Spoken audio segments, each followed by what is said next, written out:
Marieke. Well, I chose Sylvia Plath, The Bell Jar, but with a very specific reason, because I read it last year, and I think if it weren't for that, I might have, if we did this show a year ago, I might have said you need to be an adolescent in order to really view a book as a cult, or certainly maybe in your university years or your early 20s, because you just find this slavish devotion. You are reading things that you've never read before, and I think an element of danger in them somehow. They seem to ignite people in a way that, I mean, obviously literature will always take you away from the monotony of your existence, but there's something about cult books, the people who write them, that there is a dangerous, reckless element to them that people are somehow drawn to. Well, I just saw the whole Sylvia Plath thing as just, probably from knowing 15-year-old girls and being a 15-year-old girl, it just seemed tied to me with, like, Tori Amos records and, you know, and self-harming. I just thought, oh, God, there's this whole lot of girls that are just going to sit around drinking wine and listening to bad music, and I'm Sylvia Plath, no, I am.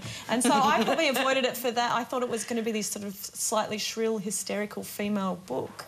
But I'd pretend like I still like them to their face, and I probably still like a lot of aspects of them, but there's that little slight distance that you just think, well, the friendship did reach a point and has to part slightly. It's just, if it's that important to you, then it, You're still sulking. I came back from holidays and I'd been reading The Alchemist by Paulo Coelho. No, I judge people on what they read, so, you know, I judge their character on the books they love. So, you know, people give you a list of the books they love. So you're in big trouble. Yeah.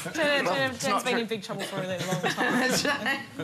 Two last things. But you yearn for the moment that you first picked it up and you first opened it, and you grieve that moment a little bit, and I think, and sometimes you try and relive that moment in the eyes of other people when you give it to them, and when you give it to them and you clutch their arm and think, you're going to have this experience that I had, and you're going to enjoy it. Sometimes you just want to sit in the room with them like this when they're watching, which puts people off. I've tried it.